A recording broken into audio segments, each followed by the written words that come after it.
भारतीय प्रशासनिक सेवा के अधिकारियों के बड़े पैमाने पर तबादले और फेरबदल के बाद अब भारतीय पुलिस सेवा के अधिकारियों के तबादले की सुगबुगाहट शुरू हो गई है। अनुमान ये भी लगाया जा रहा है कि मंत्रालय से निकलने वाली सूची में 1 दर्जन से अधिक पुलिस अधीक्षक के तबादले हो सकते हैं। वहीं कुछ रेंज के आईजी भी बदले जा सकते हैं। विधानसभा चुनाव के दौरान भारतीय जनता पार्टी ने कई पुलिस अधीक्षकों पर तत्कालीन सरकार के पक्ष में काम करने का आरोप लगाया था। विधानसभा चुनाव के नतीजे भाजपा के पक्ष में आने के बाद यह संभावना व्यक्त की जा रही है कि कई जिलों के पुलिस अधीक्षकों को हटाया जा सकता है। इसमें रायपुर, जगदलपुर, बीजापुर, महासमुंद, धमतरी, कांकेर, बलौदाबाजार, कोरिया जैसे जिले शामिल हैं। इसके अलावा यह भी बताया जा रहा है कि पिछली सरकार में जो पुलिस अधिकारी लूप लाइन में रहे हैं उन्हें इस बार मौका मिल सकता है। हालांकि गृह मंत्री विजय शर्मा का कहना है कि आवश्यकता के अनुसार निर्णय लिया जाएगा। जैसी आवश्यकता होगी वो शीघ्रता से होगा, उसमें संशय नहीं है। अभी भी आवश्यकता के अनुरूप यह है कि आदमी का काम बोलना चाहिए, उसको बोलने की आवश्यकता नहीं होना चाहिए। सारा विषय महत्वपूर्ण है। आईपीएस के संदर्भ में भी बहुत अच्छा काम करने वाले लोग हैं, परंतु जैसी आवश्यकता होगी वैसी परिवर्तन होगा। बहरहाल पुलिस मुख्यालय से लेकर मैदानी अमले के रूप में तैनात सभी पुलिस अधिकारियों को संभावित तबादला सूची का इंतजार है। अब देखना है कि यह सूची कब तक जारी होती है।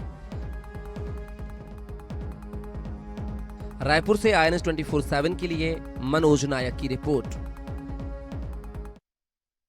इधर कोलेवी मामले में ईडी को एक बार फिर से कामयाबी मिली है। ईडी को कोर्ट ने जेल में बंद सभी 10 आरोपियों से पूछताछ की अनुमति दे दी है।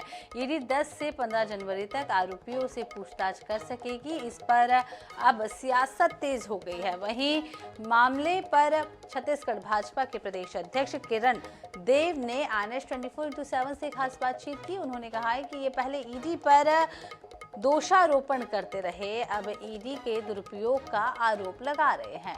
किरण देव ने यह भी कहा है कि जब कोई गलत काम नहीं किया है तो उन्हें डरने की कोई जरूरत भी नहीं है। किरण देव ने कहा है कि केंद्र और राज्य में भाजपा की सरकार है, हम पारदर्शिता के साथ काम कर रहे हैं। जांच अब आगे बढ़ेगी। ईडी को कोर्ट से अनुमति मिल गई। अभी हमारे साथ भाजपा के प्रदेश अध्यक्ष, सीधे हम उनसे ही बात कर लेते हैं। ये ईडी को अनुमति मिल गई है कोर्ट से, कोर्ट में जाकर 1 हफ्ते तक के आरोपियों से पूछताछ करेगी। क्या परतें खुलेगी? नहीं, परतें खुलने का नहीं है। ये बार बार सुनने में आता है कि ईडी का दुरुपयोग, ईडी का। देखिए, मेरा ये कहना मानना है, जो कोई भी जब किसी भी बात का कोई उनको गलत काम नहीं किया है तो जांच से डर कैसा?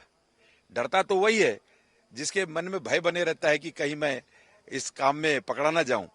जिनको साफ सुथरे व्यक्ति को किसी भी जांच का सामना करना चाहिए और उससे पता चलेगा कि वो दोष रहित है या उनमें किसी प्रकार का दोष है। कोलेवी केस में देखने में आया कि आईएएस अंदर गए हैं, साथ ही साथ जो राज्य प्रशासनिक सेवा के अधिकारी भी जेल के अंदर है, इसके अलावा कारोबारी अंदर हैं। लेकिन तत्कालीन जो सत्ता पक्ष से जुड़े लोग थे वे अभी तक के बेदाग दिख रहे हैं। क्या कुछ नाम सामने आ सकते हैं? नहीं, देखिए, इस पर ज्यादा कुछ कहना नहीं है। इतना जरूर है कि भारतीय जनता पार्टी की सरकार है और आदरणीय मोदी जी की केंद्र में सरकार है और बहुत ही स्वच्छता के साथ, पारदर्शिता के साथ काम करेगी और कर भी रही है। इसलिए जो दोषी होगा वो बख्शा नहीं जाएगा, सीधी सी बात है। और जिनको दोष नहीं है उनको किसी बात से डरने की क्या जरूरत है। Thank you. तो ये थे किरण देव, जिनका साफ कहना है कि जो दोषी होगा उन्हें बख्शा नहीं जाएगा और जो कुछ किए नहीं है उन्हें डरने की कोई जरूरत नहीं है। कैमरामैन अरुण साहू के साथ मनोज नायक, INS 24/7 रायपुर। इधर अंबिकापुर के हरिभरपुर में हसदेव अरण्य मामले में चल रहे धरने को समर्थन देने के लिए राजनीतिक दलों के नेता भी पहुंच रहे हैं। रविवार को भारतीय किसान यूनियन टिकैत गुट के छत्तीसगढ़ प्रभारी के संबोधन के समय कांग्रेस कार्यकर्ताओं ने हंगामा कर दिया। वक्ता के बीजेपी और कांग्रेस को मंच से खरी खोटी सुनाए जाने पर मौजूद कांग्रेस कार्यकर्ताओं ने हंगामा किया, जिस पर किसान नेता का उद्बोधन अधूरा ही रहा। कार्यक्रम में मौजूद प्रदेश कांग्रेस अध्यक्ष दीपक बैज ने किसी तरह कार्यकर्ताओं को शांत कराया।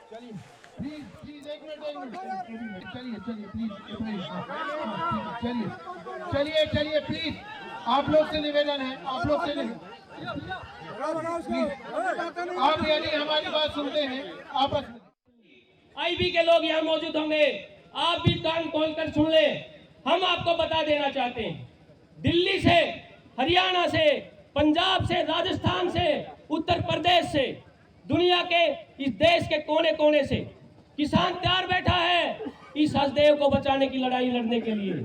आदरणीय टिकैत साहब ने सुबह ही फोन पर वार्ता की और उन्होंने आदेश दिया कि जहां पर भी पुलिस प्रशासन रोके आप लोग वहीं बैठ जाना।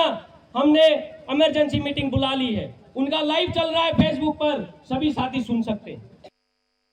इधर हसदेव अरण्य को लेकर अब छत्तीसगढ़ में सियासत तेज हो गई है। पीसीसी चीफ दीपक बैज रविवार को कोरबा जिले के दौरे पर रहे, जहां पर हसदेव अरण्य क्षेत्र भी पहुंचे और मीडिया से चर्चा करते हुए बैज ने भाजपा पर जमकर निशाना साधा। दीपक बैज ने कहा है कि विकास के नाम पर जिस तरह से हसदेव अरण्य क्षेत्र को उजाड़ने का काम भाजपा कर रही है, उससे क्षेत्र के लोग जरा भी बर्दाश्त नहीं करेंगे।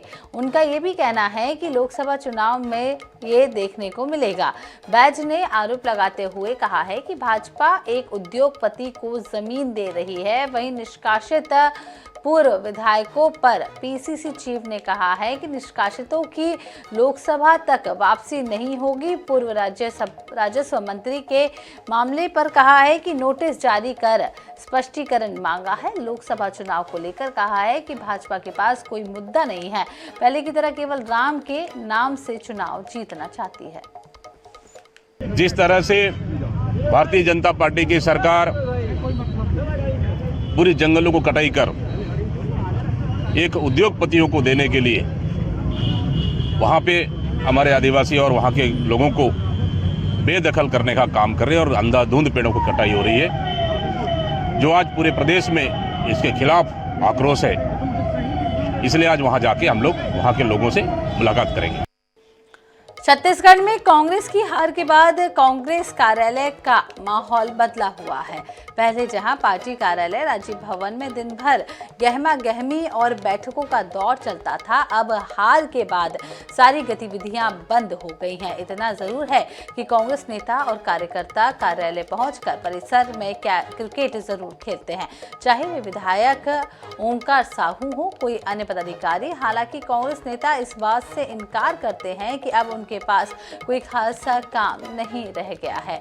वे लोकसभा चुनाव की भी बात कर रहे हैं और 11 सीटें जीतने का दावा कर रहे हैं। कांग्रेस भवन में सक्रियता के साथ सभी पदाधिकारी आ रहे थे, उसी सक्रियता को बनाए रखने के लिए, क्योंकि अब हम विपक्ष में हैं, रोज दिन कोई ना कोई धरना प्रदर्शन ये सारे आयोजन होने हैं। उसके परिप्रेक्ष्य में और पिछले 2 वर्षों से हमने एक क्रिकेट टूर्नामेंट चालू किया है अपने संगठन के साथियों के साथ। अभी जब से चुनाव हुआ तब से राजनीतिक और संगठित गतिविधियाँ ठीक चल रही है। सत्ता और संगठन का तालमेल अच्छा है। पिछले बार के हिसाब से इस बार काफ़ी अच्छा है, क्योंकि विधायक भी हमारे पार्टी का है तो और संगठन से ही विधायक है, तो कुछ उसमें किंतु परंतु नहीं है, सबका तालमेल अच्छा है। मेरा अभी क्या है, भेंट मुलाकात का कार्यक्रम हो रहा है। अभी गृह निवास आमदी में सभी सम्मानित जनों से मैं सुबह से लेकर दोपहर तक मुलाकात करता हूँ और अभी सामाजिक और धार्मिक कार्यक्रम का आयोजन जहाँ हो रहा है वहाँ पर मैं उपस्थिति दे रहा हूँ। रुकते एक छोटे से ब्रेक के लिए, ब्रेक के बाद जल्द हाजिर होंगे।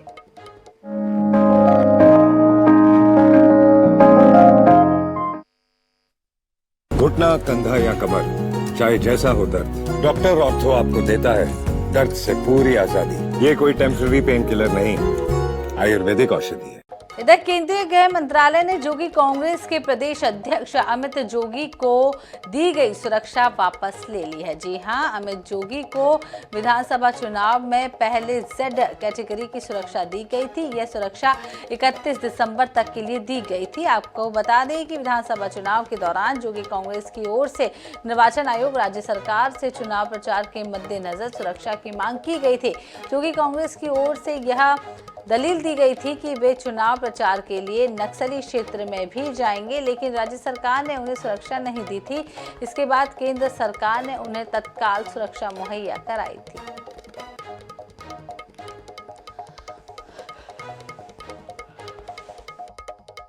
अमित जोगी जी एक क्षेत्रीय राजनीतिक दल जनता कांग्रेस छत्तीसगढ़ जी के प्रदेश अध्यक्ष हैं और चुनाव के दौरान उन्होंने पूरे प्रदेश का दौरा किया, विभिन्न विधानसभाओं में जाके प्रचार प्रसार किया और छत्तीसगढ़ एक बड़ा भाग जो है नक्सल प्रभावित क्षेत्र भी उन जगहों में पर भी हो गए और हमने माननीय निर्वाचन आयोग से मांग किया था, उस सुरक्षा हमें मिली थी और अभी चूंकि विधानसभा चुनाव समाप्त होने के बाद सुरक्षा को वापस ले लिया गया और इस पर कोई दिक्कत नहीं है।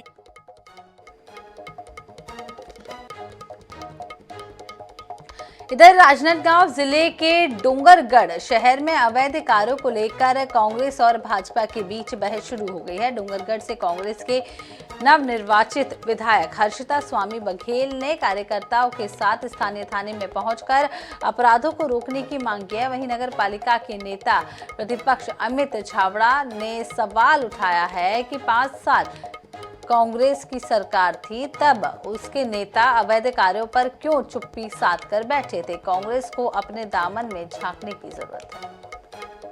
से विजय शर्मा जी गृह मंत्री बने हैं, लगातार कार्रवाई हो रही है अवैध कामों पे, चाहे वो शराब हो, जुआ हो, सट्टा हो, और ये आज बोलते हैं कि कार्रवाई नहीं होती। पिछले 5 साल में लगातार गली गली में शराब भी की, तब ये कहाँ थे। आज हम लोग व्यापक सपने पहुँचे हैं, पूरे पार्षद हैं यहाँ पे, पूरी कांग्रेस की पूरी टीम है, जिसमें हम लोगों ने एक मुद्दा अभी चलाया है कि अवैध रूप से जो भी यहाँ पे कारोबार हो रहा है, चाहे शराब को लेके हो, जुआ सट्टा को लेके हो। उन्होंने कुछ जो मुद्दे हैं, जैसे उनका कहना है कि नशा शराब इत्यादि के बारे में बच्चों को अवेयर करने की बात हो गई, चाहे ट्रैफिक में जो छोटे बच्चे जो वाहन चलाते हैं उनको उन पे प्रतिबंध लगाने संबंधी कुछ बातें हैं, उनको अवेयर करने की बातें हैं, नशा ना करें बच्चे, छोटे बच्चे, और कॉलेज इत्यादि में जो विवाद हो रहे हैं उनको सुलझाने संबंधी कुछ बातों को लेकर के।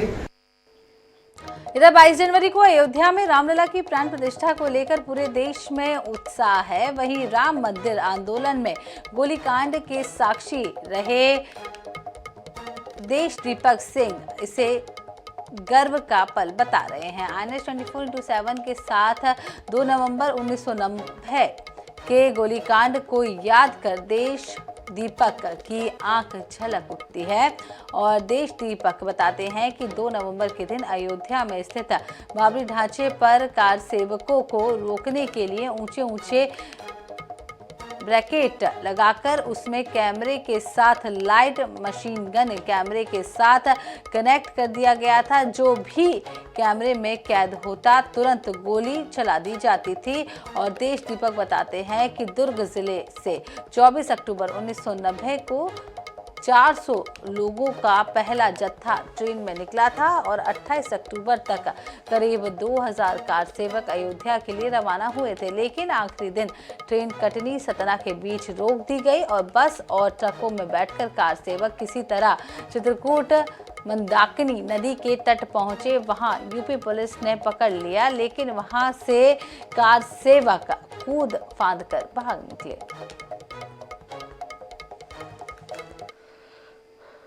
तीस अक्टूबर 1990 को विश्व हिंदू परिषद ने श्री राम जन्मभूमि पर कार सेवा करने की घोषणा की थी। तो उस समय के तत्कालीन शासन ने तुष्टीकरण की नीति के चलते घोषणा की थी कि परिंदा भी पर नहीं मारेगा। तो उसको ध्यान में रख के शासन प्रशासन ने उत्तर प्रदेश की सीमाएं सील कर दी थी। अयोध्या में भी जगह जगह बैरिकेड्स लगाए गए थे कार सेवकों को रोकने के लिए। ऊंची मचान बना गई, उस पर वीडियो कैमरा और उसके साथ लाइट मशीन गन को कनेक्ट किया गया था ताकि वहां से कोई कार सेवक गुजरते दिखे तो उसके ऊपर गोली चल जाए। इस तरह का एक आतंक का वातावरण पैदा किया गया था। सरकार बेहतर शिक्षा व्यवस्था के लिए करोड़ों रुपए खर्च करती है, लेकिन जब जिम्मेदारी संभालने वाले शिक्षक ही गलत राह पर चल रहे हों तो ज्ञान की जो जलाने का जतन बेमानी हो जाता है। मामला गौरेला पेंड्रा मरवाही का है, जहां मरवाही के प्राइमरी स्कूल मोहरी टोला अमरेरा टिकरी में एक शिक्षक रोजाना शराब के नशे में धुत होकर स्कूल पहुंचता है। स्कूल में ये इकलौता शिक्षक है। इससे पहले दूसरे स्कूल में ही मुर्गा और शराब की पार्टी करने को लेकर एक बार फिर से सस्पेंड हो चुका है। जरा सुनिए वह किस तरह सहज अंदाज में शराबखोरी की बात कबूल कर रहा है।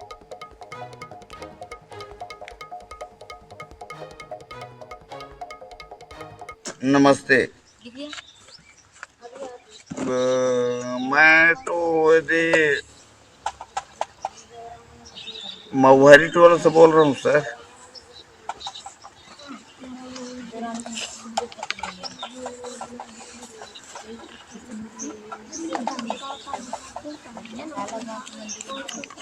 कंप्लेन है, दारू पी गया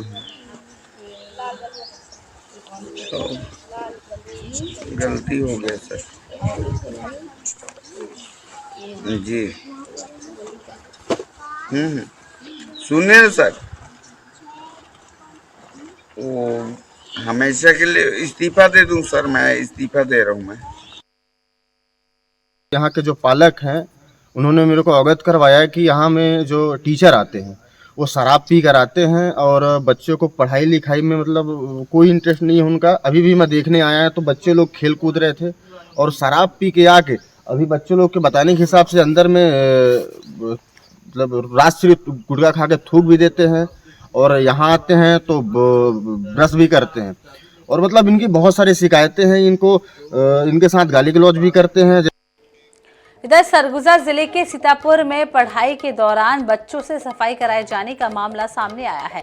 सीतापुर के एक निजी स्कूल में झाड़ फूक को लेकर झाड़ू को लेकर बच्चे सफाई करते हुए नजर आए और इस संबंध में पूछे जाने पर प्रधान पाठक ने बताया है कि स्कूल अवधि के दौरान बच्चों से बागवानी की सफाई कराई जा रही है। वहीं डीईओ ने बताया है कि इस मामले में जांच के आदेश दिए गए हैं। जांच रिपोर्ट आते ही उचित कार्रवाई की जाएगी।